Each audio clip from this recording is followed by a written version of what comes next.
Hello, in today's video I'm going to talk about absolute references.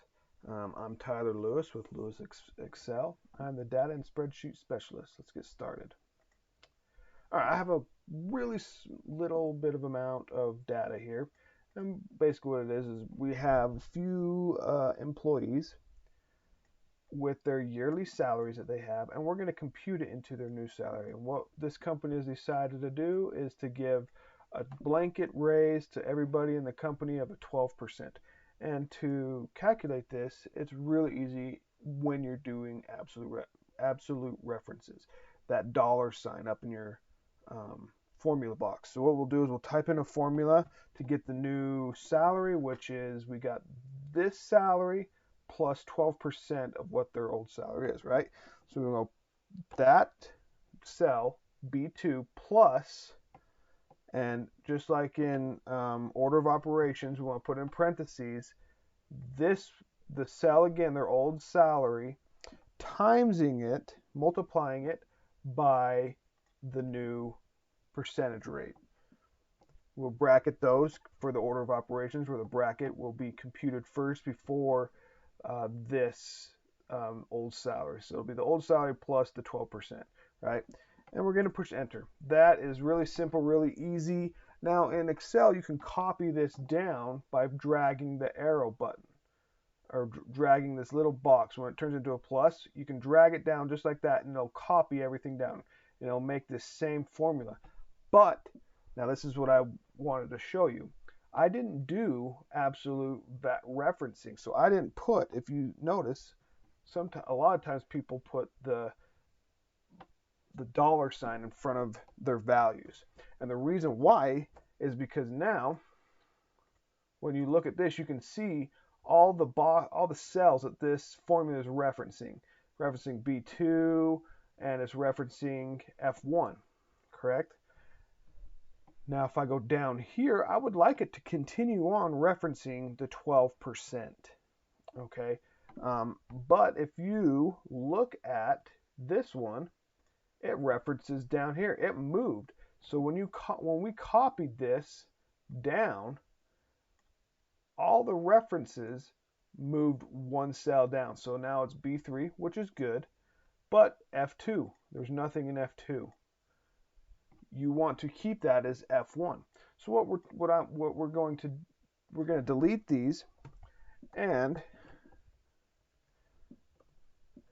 we will add our references. So B2, a reference is, what that means is if we have a dollar sign in front of these letters, each letter or each value, so column B and row 2, column B and row 2.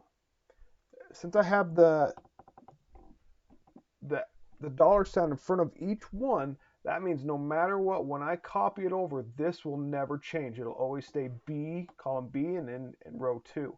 So if I go to F, I want to reference F. I don't want it to change if I copy it going this way, and I definitely don't want it to change copying 1. I don't want to go past row 1.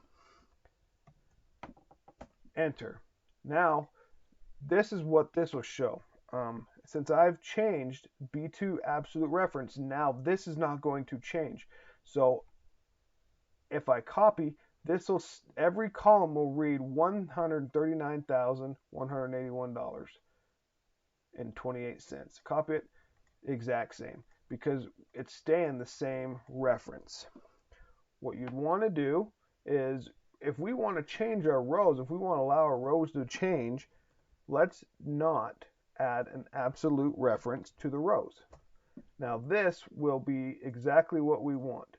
We want to copy it down. When I deselect, all of these here will calculate correctly. Just like that. Now if I go into this one, it'll reference that and it'll stay on F1.